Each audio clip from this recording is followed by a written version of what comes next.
Hey, what is going on, guys? It's Crimson Pharaoh. Welcome back to the channel, and this is the middle game guide today. I believe it's episode 17 now, and I'm pretty much to the end of the middle game. I might do 3 more episodes and make some different things just because I like even numbers. Like I'd like to get to 20, episodes or whatever, as long as I'm already here. But yeah, I'm pretty much done. I mean, I've got normal and hard cleared. 220 days in now. Everything here is pretty much good to go. The dot team definitely needs to be looked at. It does not always succeed. I'd say it's a 60% win in Steel Fortress, and this team, like taking the crow out, just doing Trikaru, I can show that now. Just to show you guys where I'm at there. It is... Oh, I've been using Fran. So with Fran, it is actually 100%. With Fran, it's 100% right now. But I'll do it without her, and I'll show you guys what it looks like when I hit just the towers. I had some... I can't remember the subscriber, but I think it was John Turtle. He comments a lot. I don't know if you guys have seen him comment, but he's like a later game end game player that he has a lot of knowledge. So if you guys see him in the comment section and he's saying something, typically he's pretty much on point about what he's saying. So if you're watching, John, that's a little shout out for you. But he told me to hit the towers here. I'm pretty sure it was him. Right or left or right first, doesn't seem to matter too much. But as long as you take these ones out, they aren't going to buff the boss. And that's kind of the issue that I think I might have been having. Maybe if I go for this one first, so I don't get attack broken. We can change the turn order here. So left, right, and boss. So we'll see if that works. I don't think it's a big deal either way. Maybe it works better the other way too. I haven't tested it much, but with hitting the towers, it's basically a 100% clear. I'm assuming here. I mean, this is pretty solid. The crows. The Icarus still had like 70% health left, so thank you for that little tip. I had no idea, and I guess it's a new best time right away. So I did not know that hitting the towers first was how that team worked. If you guys didn't know either, now you know. So that's cool. We can show off BJR5 here too. If you guys have not watched the BJR5 video, definitely hop into... What does normal mean? Okay, sorry. Cannot help you there. Let's try to get into a team here. It doesn't always go so well on video with people doing BJR5. If my camera gets a little funny doing this one run here, I'm sorry about that. I can't... come on, guys. Okay, let's just make a party then. Hopefully BGR5 players will come in. Anyway, it's hard to get this on camera because Rift Raid takes so much internet away that hopefully my face looks normal once again. But people screw up in Rift Raid constantly. You have people with Baligers that don't hit hard enough.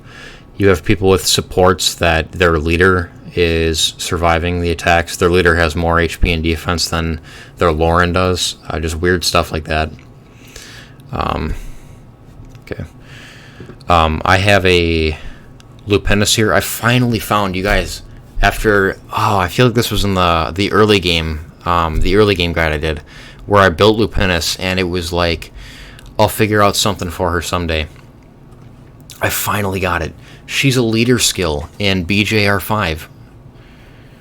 There is him too.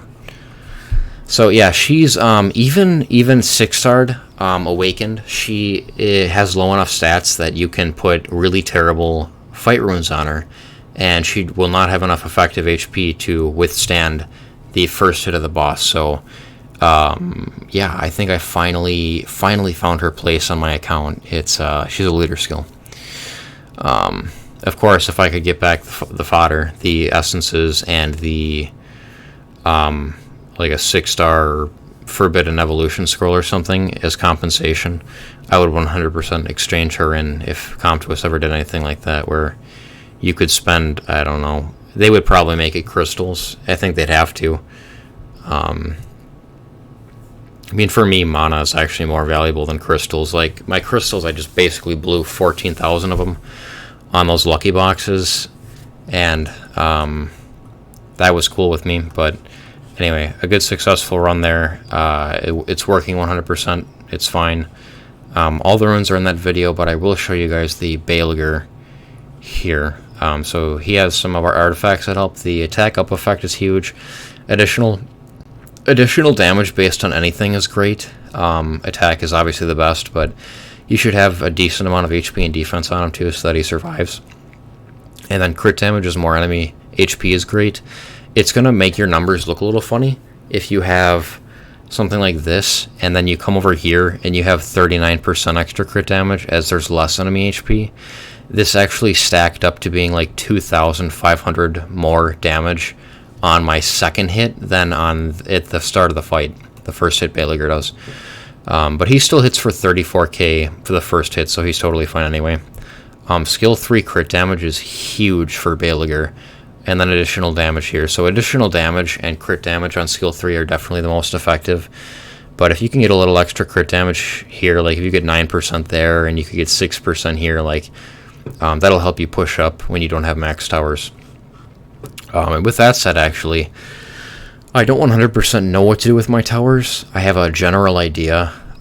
Basically just working on my Lucian at this point. Getting the Wind Sanctuary up, because the Fire Sanctuary is fine. My Vertiheal runs fine. My Balegar runs fine, so I don't really need to worry about the Fire Sanctuary as much as I need to worry about pumping up Lucian's damage for Giants. But also, it's the extra benefit for, guild content in Arena, but really for the Dot team.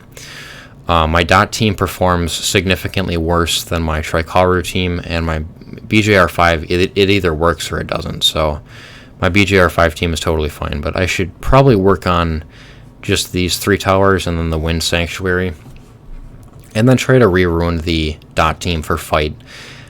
These are great candidates. If you guys want to know where to put stuff like shield runes on these teams, just look at who has the highest base HP, and it's the Melias. So if you have stuff on your account that's running shield, it should be here.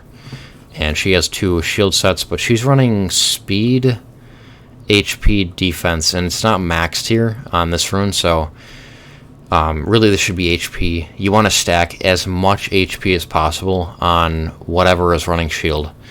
So I'm going to change one Melia to being whatever speed she needs to be, obviously, hit the accuracy she needs to hit, and then hit, make sure I'm hitting as much HP as possible. I mean, I don't really care about defense at that point. And the Giant should not be one-shotting your Melias anyway. I mean, it'd be kind of weird if it did. So you don't need to worry about defense there. These 2 are a little different. You need to worry a little more about effective HP, but these ones, I mean, just straight HP or straight defense, whatever, but for shield, definitely straight HP. So I need to slow him down too. I need to slow all of them down. Yeah, okay. There's a lot of things I need to do, I guess. If I can slow all of them down, I think I can take 5 speed off of her and still make sure that she goes before the mid-boss. I don't know exactly the numbers here. I need to look at a Reddit guide. I get all my guides from Reddit, guys, if I haven't said that before. Reddit has great guides. I mean, typically you can find the original one, too. You can find the original guide from the people that made the actual team. Whether it's Trikaru or Dots or BJR5, like a lot of the original guides are still out there. They just make them look more colorful, so people want to look at them, I guess. But they calculate the speed tower, or not they take towers into account as well. So they'll tell you, hey, this tower is this level, or typically they're just all maxed, but I know for the BJR5 guide, it said level 15 speed tower. And one thing I didn't say in that video is when you're looking at your BJR5 team, you can upgrade the speed tower as much as you want, and it will never ever interrupt the speed flow that you have in the team. Your Colleen is 106, your Lauren is 102, your Balegar is 102, your Dagora, your Water Warbear, is also 102. I'll show that over here. Dagora is here. So he's also 102. Your Jensen is 97. So I know someone asked. I'll comment back anyway. But he is always going to be like whatever speed order you already have it in is fine. Like you can upgrade the speed tower. It won't affect this team. It will not affect Trikaru either, because the Ikarus are all faster than the Vertiheel, just base speed. With the Lucian team, that's where things are different. The dot team here, you have 111 on your slowest unit. You have 91 on your second fastest unit. So there's definitely some weird things going on there with speed, so you have to be careful about the speed tower when you're upgrading that, and then because it's going to affect the dot team. It's probably going to start screwing things up when you get maybe +5 higher than you already were. So just throwing that out there. I think that's all for today. I showed I showed Punisher's Crypt, I showed BJR5. Again, watch the BJR5 video. I go more into depth. I show runs, I show every rune, I explain turn order, the fight runes, the will runes, whatever else. So there's that there. But anyway, as always, thank you guys for watching. But I'm pretty much at the end of the middle game. I'm just waiting to save mana to summon. Yeah, I mean, I'm pretty much there. So anyway, that's all for this video. As always, thank you guys for watching, and I'll see you ready next time.